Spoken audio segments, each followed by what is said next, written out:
شرکت کرتے ہیں. آج بھی یہ اخباروں والے کبھی کہتے ہیں ہندوستان میں مسلمانوں کے ساتھ یوں ہو رہا ہے, دیوبند میں یوں ہو. تم اپنی تو بات کرو, تمہارے یہاں کیا ہو رہا ہے؟ کون سی رات ہے جس میں ڈاکہ نہیں, کون سا دن ہے جس میں ایکسیڈنٹ نہیں, کون سی گھڑی ہے جس میں کسی مسلمان کے کلیجے کو تم چیر کر نہیں کھاتے؟ دوسروں کی باتیں کرتے ہو اور تمہارے پاس پیسے حرام کے ہیں, تم اخبار پڑھے بغیر جی نہیں سکتے. اگر 5 روپے کا اخبار ہو جائے گا پھر بھی تم ناشتہ 50 حج کر لو, پھر بھی اخبار سے صبح انشاءاللہ ہوگی تیری. حاجی صاحب صبح قرآن پڑھا کر, اخبار خبر میں کام نہیں آئے گا. نرا جھوٹ, نرا بکواس. کوئی ریڈیو کا سر پکڑے بیٹھا ہے, کوئی ساری رات ٹی وی کے سامنے مرے ہوئے کتے کی طرح پڑھ کے گزار دیتا ہے. دوسروں پہ تنقید, دوسروں کو بکواس. مولانا ابوالکلام آزاد رحمہ اللہ کی بیگم کا جنازہ گزر رہا ہے, لوگوں نے لٹھ مارے, مسلمانوں نے مارے, کلمہ گو نے مارے, مسلمانوں کی آل اولاد نے لٹھ چلایا.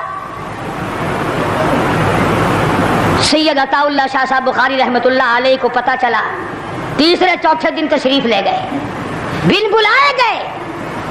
وہاں جا کر کے لوگوں کو للکارا, فرمایا لوگوں تم نے اس عفیفہ کے جنازے پہ لٹھ چلایا, تم نے اس سیدہ کے جنازے پہ لٹھ چلایا جس کو بے نقاب تو کیا تم نے کبھی با نقاب بھی نہیں دیکھا.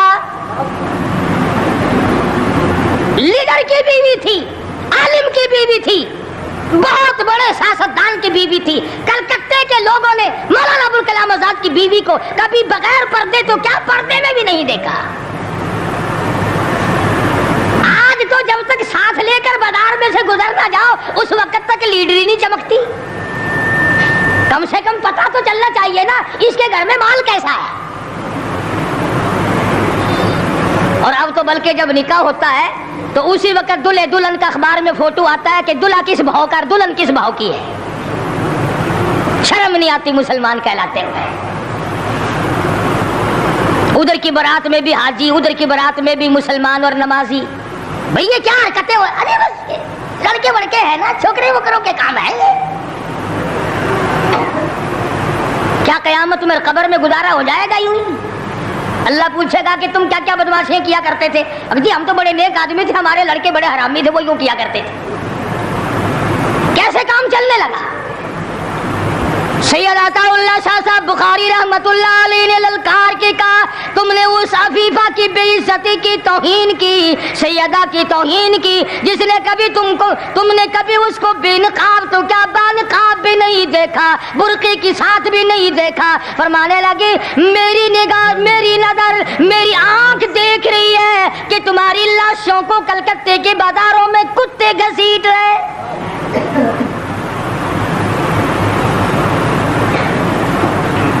ہفتہ نہیں گزرا, 8 دن نہیں گزرے کہ ہندو مسلم فساد ہوا اور مسلمانوں کی لاشوں سے کلکتے کا بازار بھرا. جب مقابلے کا وقت آتا پھر نہیں یہ جاتے. جو سب سے بڑے ایمان کے ٹھیکیدار ہے, اسلام کے ٹھیکیدار ہے, بہت بڑے, ان سے کبھی تو پوچھ لیا کرو کہ تم میں سے افغانستان کتنے حضرات تشریف لے گئے ہیں, فلسطین کتنے گئے ہیں, کیا کریں گے افغانستان جا کے, کیا کریں گے فلسطین جا کے. یہی جمعرات کو 2 پلیٹیں اور زیادہ صاف کر لیں گے. جب مقصد کھانا ہی ہے. وہ ایک مولوی بیمار ہو گیا بیچارہ, تو ڈاکٹر کے پاس لے گئے بڑی مشکل سے چارپائی پہ ڈال کر. تو وہ اتنی سی پیالی میں مکسر بنا کے لایا دوا کا. انہوں نے کہا حضرت یہ پی لیجئے. کہنے لگا بولے اگر اتنی جگہ ہوتی تو 1 پلیٹ اور نہ ڈال لیتا. کدھر ہے جگہ دوا کی؟ جن کا مقصد صرف کھانا, جن کا مقصد صرف پینا ہے, وہ کیا کریں گے ادھر ادھر جا آ کر, کیا کرتے ہیں ان کو.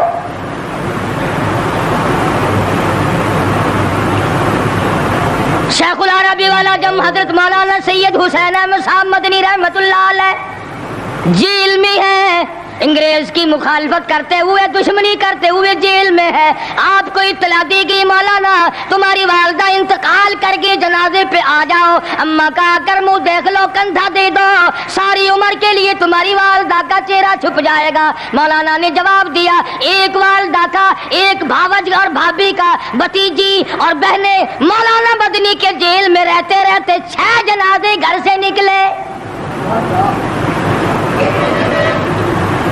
6 جنازے گھر سے نکلے. ہر وقت اطلاع دی گئی تشریف لاؤ, کے جنازے میں شرکت کرو, اماں کا چہرہ دیکھ لو, اماں کو اپنے ہاتھوں سے دفن کر دو. مولانا نے جواب دیا الحمدللہ اللہ پاک نے مجھے توفیق بخشی ہے, میں یہیں بیٹھا دعا کروں گا. او میری والدہ, اللہ کے یار رخصت ہو جا, اللہ تیری قبر کو جنت کا باغ بنائے, اللہ پاک آخرت بہتر بنائے, دنیا سے ایمان کی دولت ساتھ لے جانے کی توفیق عطا فرمائے. پر میں تیری زیارت کے لیے, میں تیرے جنازے میں شرکت کے لیے انگریز ظالم سے ضمانت کی بھیک مانگنے کو تیار نہیں.